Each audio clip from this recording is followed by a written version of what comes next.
भाऊ, राज्यासाठी अत्यंत आज दुःखद घटना आहे. सर्वजण शोक सागरात आहेत. अजितदादांबद्दल आपल्या आठवणी आणि भावना काय आहेत? अजितदादाचं आजचं जे काही अपघाती निधन झालेलं आहे, खरोखर महाराष्ट्र राज्याची फार मोठी हानी झालेली आहे. कारण मला 2 वेळेस विधानसभेचं सदस्य असल्या कारणानं काम करण्याची संधी मिळाली किंवा गेली जवळपास मी साधारण 99 पासून मंत्रालयाच्या स्तरावरती मी काम करतोय. 27 वर्ष झाली आणि त्यांचा माझा बऱ्याच वेळेस जवळून संबंध आला की आपण पाहिलं की सकाळी लवकर उठणं, अत्यंत शिस्तबद्ध पद्धतीनं काम करणं आणि कामकाजामध्ये असलेली शिस्त आणि एक वेळेचं एक बंधन पाळणारा एक नेता आणि प्रशासनावरती असलेली पकड, अत्यंत नियोजनबद्ध काम करण्याची त्यांची पद्धत ही संपूर्ण राज्याला माहीत आहे. मी जवळून पाहिले आणि असंख्य वेळे माझं त्यांचं कामकाजाच्या निमित्तानं मी भेटलो, त्यांच्याबरोबर बोलायचो.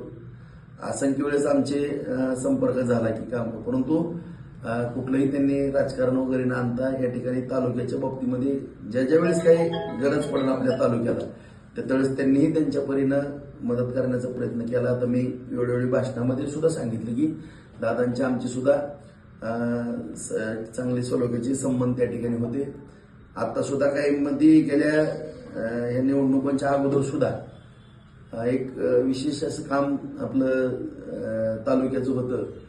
त्या कामाकरता सुद्धा मला स्वतः 2 PA बरोबर देऊन त्या 2 PA माझ्याबरोबर तासभर होतं एका विशिष्ट अशा तालुक्याच्या आपल्या हिताच्या कामाकरता. म्हणजे अशा पद्धतीनं एक राजकारणाच्या पलीकडे जाऊन काम करणारं व्यक्तिमत्व या राज्यातनं एक निघून गेलेलं आहे. ही अत्यंत दुःखद बाब आपल्या सर्व महाराष्ट्र राज्याच्या दृष्टिकोनातून आहे आणि सातत्याने त्यांनी राजकारणापेक्षा ज्या काही डेव्हलपमेंट आहेत उद्योग व्यवसायाच्या किंवा ते उद्योग व्यवसायाशी अत्यंत निगडीत असा परिवार आहे आणि दादांनी सुद्धा जे उद्योग उभा केले किंवा उद्योग नगरी त्या ठिकाणी निर्माण केली की बरोबर राजकारण तर असतंच, पूर्वी होतं, आजही आहे आणि उद्याही राहणार आहे. परंतु आपल्याबरोबर काम करणारा कार्यकर्ता किंवा त्या राज्यातील जनता असेल किंवा त्या भागातील जनता असेल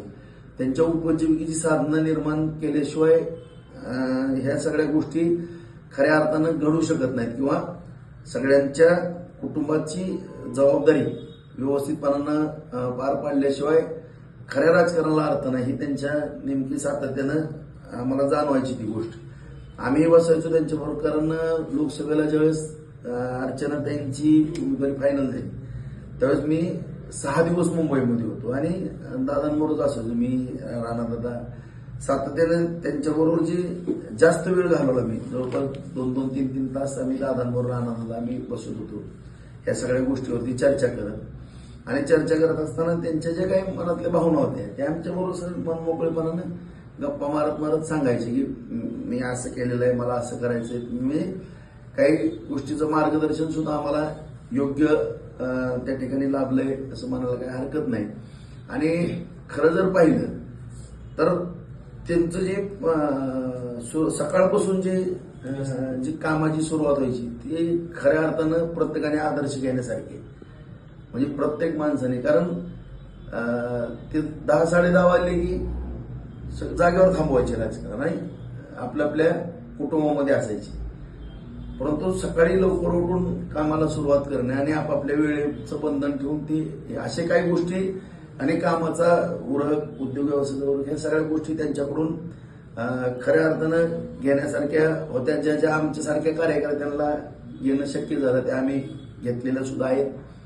आणि असा एक चांगल्या पद्धतीनं राज्याचं कामकाज पाहणारा एक नेता या ठिकाणून गेला. त्यांना मी माझ्या वतीनं, या बार्शी तालुक्याच्या वतीनं, माझ्या राऊत कुटुंबाच्या वतीनं भावपूर्ण श्रद्धांजली अर्पित करतो. त्यांच्या सर्व परिवाराच्या दुःखामध्ये आम्ही सगळेजण सहभागी आहेत. आज सुद्धा आम्ही आमचे सगळे कार्यक्रम, राजकारणाची एवढी हातघाईवरती राजकारण आलेलं असताना किंवा निवडणूक आम्ही सगळे कार्यक्रम या ठिकाणी रद्द केलेले. आम्ही जी प्रचाराची सगळ्यांना सूचना दिल्या आहेत की आज कुठेही कुठला प्रचार वगैरे, आता आज तर आमचा आगळगावला या ठिकाणी कार्यक्रम होता, आम्ही पोस्ट टाकून तो रद्दही केलेला आहे. मी आपल्या माध्यमातून सांगू इच्छितो की आजचे जे कार्यक्रम आहेत ते सगळ्यांनी जागेवरती थांबवावे. कुणीही कुठला कार्यक्रम आज राजकीय करू नये. आणि पुन्हा एकदा मी आदरणीय दादांना माझ्या वतीनं, माझ्या परिवाराच्या वतीनं, तालुक्याच्या वतीनं भावपूर्ण श्रद्धांजली अर्पित करतो.